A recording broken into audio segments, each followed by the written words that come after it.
ده رسالة ولاعب نادي الزمالك أحمد مصطفى زيزو، اللي فيه أقاويل بتقول إن زيزو هيغادر نادي الزمالك بسبب المبلغ المالي الكبير اللي طالبه والد اللاعب.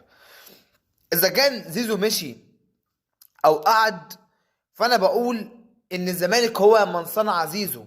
يا ابني الزمالك هو اللي عملك.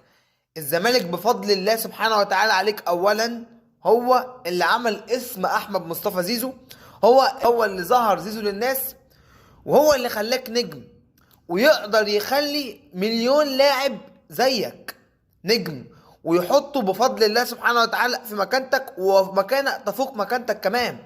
شفنا الزمالك عمل طارق حامد وفرجاني ساسي وامام عاشور وكهربا، وكل دول مشيوا والزمالك ما تأثرش بغيابهم، بل بالعكس الزمالك خد بطولتين متتاليتين دوري بدونهم، وهم موجودين قعد 5 سنين ما ياخدش دوري، ولما مشيوا خد الدوري بشوية ناشئين.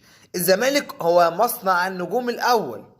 شفنا النهاردة الزمالك زيزو بيشارك في الملعب ولكن شكليا، ولكن فين تأثير زيزو في الملعب مع لاعبين الفريق؟ مش موجود. زيزو غايب على الزمالك لعبا في ماتشين.